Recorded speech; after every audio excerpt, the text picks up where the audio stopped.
Philosophy of culture is a branch of philosophy that examines the essence and meaning of culture. Early modern discourses. German Romanticism. The German philosopher Immanuel Kant has formulated an individualist definition of enlightenment, similar to the concept of building. Enlightenment is man's emergence from his self-incurred immaturity. He argued that this immaturity comes not from a lack of understanding, but from a lack of courage to think independently. Against this intellectual cowardice, Kant urged sapere aude, dare to be wise. In reaction to Kant, German scholars such as Johann Gottfried Herder argued that human creativity, which necessarily takes unpredictable and highly diverse forms, is as important as human rationality. Moreover, Herder proposed a collective form of building. For Herder, building was the totality of experiences that provide a coherent identity and sense of common destiny to a people. In 1795, the great linguist and philosopher Wilhelm von Humboldt called for an anthropology that would synthesize Kant's and Herder's interests.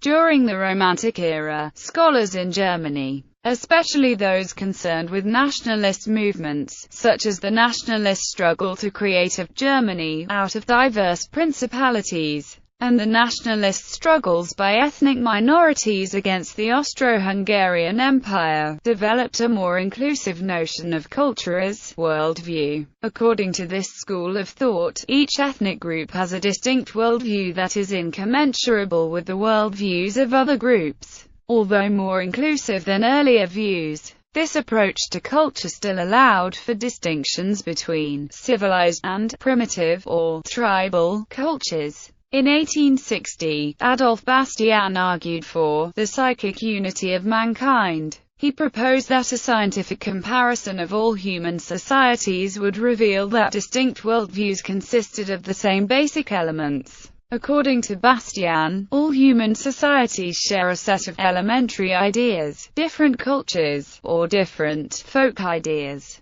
are local modifications of the elementary ideas. This view paved the way for the modern understanding of culture. Franz Boas was trained in this tradition, and he brought it with him when he left Germany for the United States. English Romanticism in the 19th century. Humanists such as English poet and essayist Matthew Arnold used the word culture to refer to an ideal of individual human refinement, of the best that has been thought and said in the world. This concept of culture is comparable to the German concept of building, culture being a pursuit of our total perfection by means of getting to know, on all the matters which most concern us, the best which has been thought and said in the world. In practice, culture referred to an elite ideal and was associated with such activities as art, classical music, and haute cuisine. As these forms were associated with urban life, culture was identified with civilization. Another facet of the Romantic movement was an interest in folklore, which led to identifying a culture among non-elites.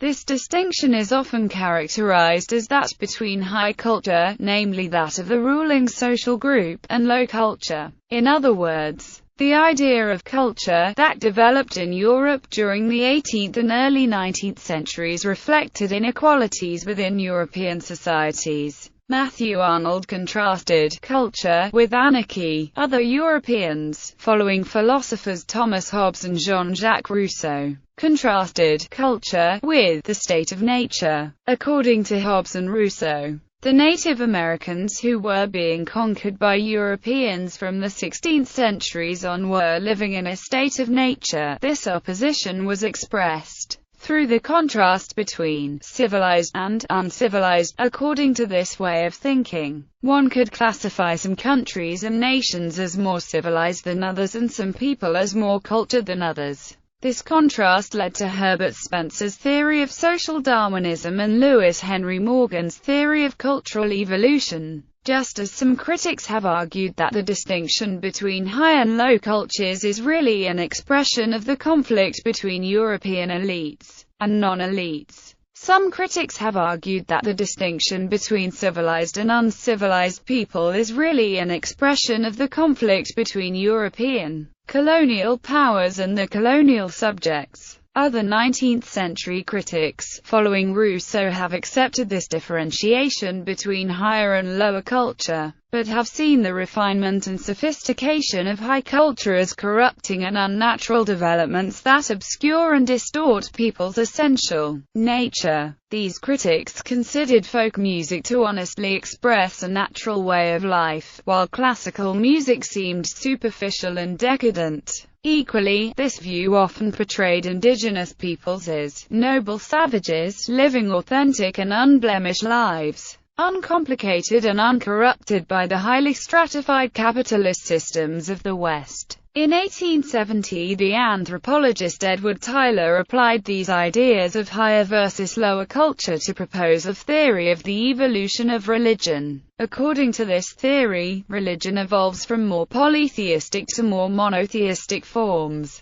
In the process, he redefined culture as a diverse set of activities characteristic of all human societies. This view paved the way for the modern understanding of culture.